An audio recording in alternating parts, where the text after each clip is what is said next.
আজি সাধাৰণ জ্ঞানৰ কিছুমান প্ৰশ্ন আনিছোঁ। সাধাৰণ জ্ঞানৰ প্ৰশ্নবিলাক হ'ল ক্ৰিকেট খেলৰ জন্মস্থান ক'ত আৰু প্ৰথম বিশ্বকাপ ক্ৰিকেট খেল ক'ত অনুষ্ঠিত হৈছিল?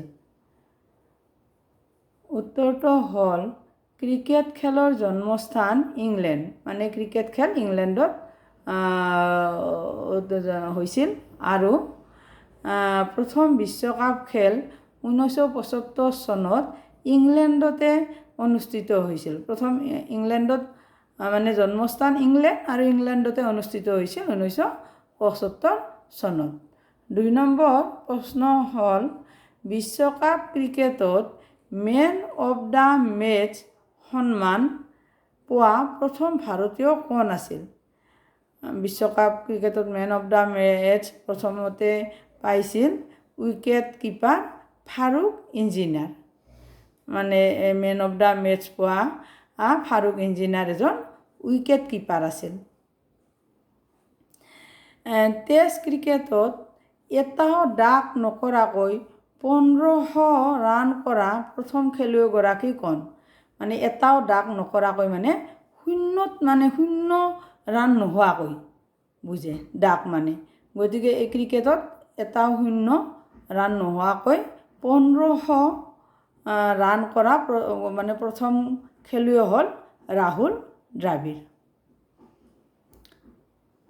4 নম্বৰ প্ৰশ্ন বিশ্বকাপ ক্ৰিকেটত হেট্ৰিক কৰা প্ৰথমজন বলাৰ কোন?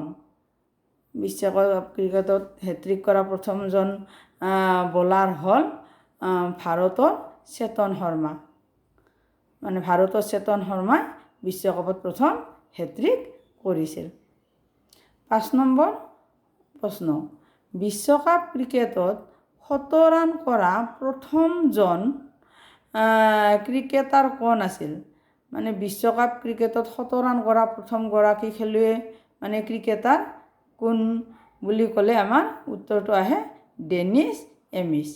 মানে ডেনিছ এমিছে বিশ্বকাপ ক্ৰিকেটত প্ৰথম 100 ৰান কৰিছিল। বিশ্বকাপ ক্ৰিকেটত প্ৰথম বলটো কোনে দিছিল? বিশ্বকাপ ক্ৰিকেটত প্ৰথম বলটো কোনে দিছিল? ভাৰতৰ মদন লালে।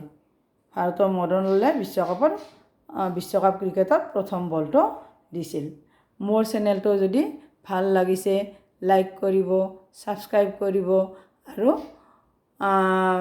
শ্বেয়াৰ কৰিবলৈ অনুৰোধ জনালোঁ।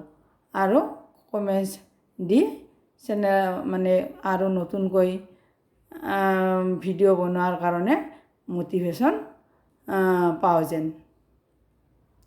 গতিকে আজি কি সাধাৰণ জ্ঞানৰ কেইটামান মানে প্ৰশ্ন দিলোঁ আৰু প্ৰশ্নকেইটা হৈছে ক্ৰিকেট খেলৰ লগত জড়িত মানে বিশ্বকাপ বা মানে প্ৰথমজন কোন এই হিচাপত মানে কিছু প্ৰশ্ন দিলোঁ। আজিলৈ এইখিনিয়ে।